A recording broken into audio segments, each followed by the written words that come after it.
Good morning สบายดีพี่น้องมาพบพ่อกับสาวใจไลฟ์สไตล์เด้อพี่น้องเด้อมื้อนี้เนาะสโนลงหลายสามอินอีกแล้วเนาะโอ้ยหม่งจะเมียนสโนพี่น้องบ้านไผกับบ้านมันเนาะกวดจังได๋ก็บ่ร้อนบ่นั่นเมื่อยหั่นน่ะก็เลยหนาวก็เลยมาเฮ็ดอันเต้าหู้ตอนวาเลนไทน์ลูกสาวซื้ออันน่ะหม้อเต้าหู้ให้จะมาลองเฮ็ดเต้าหู้กินน้ำกันเนาะพี่น้องเนาะมาเฮ็ดมาต้มน้ำกันพี่น้องนี่พี่น้องหม้อเต้าหู้ไข่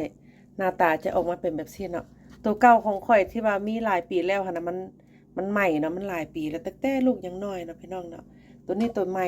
ตัวนี้บ่ต้องการแซ่เด้อพี่น้องเด้อบ่ต้องการแซ่น้องแกนเต้าหู้นะมีแกนมักถั่วพี่น้องคนใดบ่ฮู้ว่าเอาแกนหน้าใดมันแบบนี้เด้อแกนเต้าหู้นะเป็นจังซี่เด้อพี่น้องเด้อบ่ต้องการแซ่เนาะหรือว่าผู้ใดมักจะแซ่ข้ามคืนก็แซ่ได้เนาะหรือว่าจะแซ่4ชั่วโมงหรือมีหยังก็แล้วแต่เนาะแต่มาชินตัวนี้บ่ต้องการให้แซ่เลยใส่ได้กินแล้วก็บ่ตองก็ได้หรือว่าจะสิเอาไปตองก็ได้เนาะเป็นแบบสมูทตี้เลยกินเลยพี่น้อง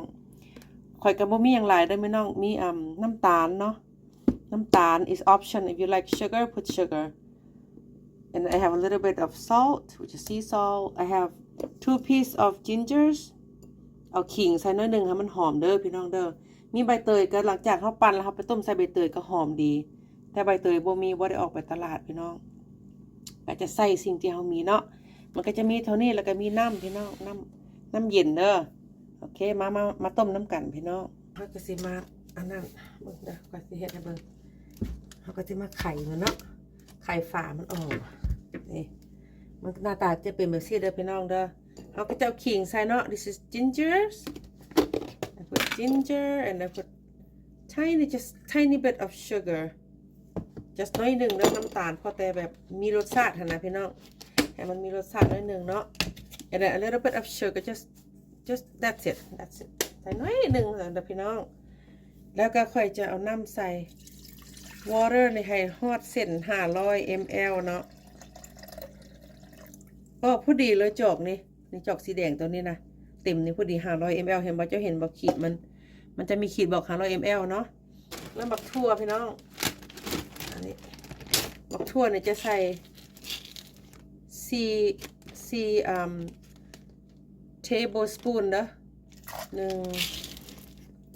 2 3 4แล้วเลยแบบนี้แล้วก็เอาสิมาอัดมันแบบนี้พี่น้องนี่อัดแล้ววันนี้เขาก็จะเสียบเขาแบบนี้ค่อยมักสุดแล้วต้มเต้าหู้กินเช้าอันสโน่ลงไปสิหนาวๆไปสิมันแปลว่าต้มเต้าหู้กินอุ่นท้องมีแฮงแล้วก็มีประโยชน์ต่อมีประโยชน์ต่อร่างกายเฮาเนาะพี่น้องเนาะมันก็จะทำงานแบบสิจะต้มไปน้ำแล้วก็ปั่นไปน้ำหั่นนะแล้วเฮามาเบิ่งกันเนาะบ่เทื่อมันสุกแล้วหั่นนะมันจะปั่นไปซั่นแหละค่อยมักหลายมาชินตัวนี้นะเพราะว่ามันทำงานได้หมดทุกอันมันบ่ต้องตองบ่ต้องอย่างแบบมื้อละจอกเนาะคันผู้ใดจะกินก็จอกซ้ำนี่คือค่อยใส่ให้พายให้เบิ่งเขาก็จะมากินอุ่นๆน้ำกันพี่น้อง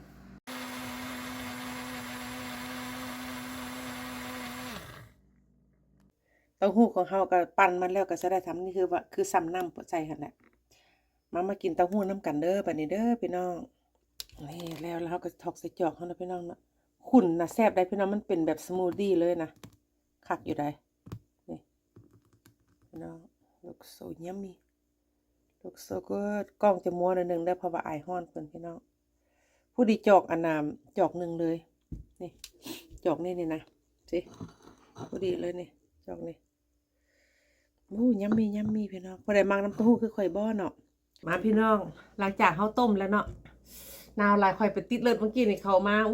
โซโน่กำลังลงพี่น้องคือจังไดเนาะว่ะเอาแท้เอาว่าแท้ได้พี่น้องเอ้ยพูดนะสิไปส่งลูกพี่น้องมากินเต้าหู้ก่อนต้มใหม่ๆเนาะนี่เด็กเต้าหู้ต้มใหม่ๆฮ้อนๆพี่น้องมาเด้อมาหูบฮ้อนๆน้ำกันพี่น้องแซ่บๆอุ่นมีแห้งได้กินเต้าหู้สดเนาะกินก่อนอุ่นก่อนจะค่อยสิออกไปลุยกับหิมะพี่น้อง แซ่บเด้อผู้ใดบ่ฮู้แกงเต้าหู้เนาะว่าข้อยต้มเต้าหู้ตัวใดแกงแนวใดหน้าตาจะออกมาแบบนี้เด้อพี่น้องนี่เด้แกงมันจะเป็นแบบซี่เด้อนี่เด้เป็นมนๆแบบซี่นี่นะคันผู้ใดบ่ฮู้นะแซ่บพี่น้องยัมมี่มื้อเช้ามากับusuallyข่อยกับคอฟฟี่หันก็กินอยู่แต่บ่กินหลายแต่จะกินเต้าหู้นี่หลายกว่าเนาะหรือว่าเต้าหู้ตอนบ่หรือว่าเต้าหู้น้ำกินเมิดอันซุแนวพี่น้องขนาดแต่ว่ามันเต้าหู้ นี่เด้มาเด้อมากินน้ำกันเด้อแซ่บหลายพี่น้องขอบใจเด้อพี่น้องที่เข้ามาเบิ่งวิดีโออันน่ะเฮ็ดน้ำเต้าหู้นี่เนาะ thank you for watching จะได้ขอลาไปก่อนนะพี่น้องเนาะพบกันใหม่ในวิดีโอหน้าเด้อพี่น้องเด้อขอบใจ good morning บ๊ายบาย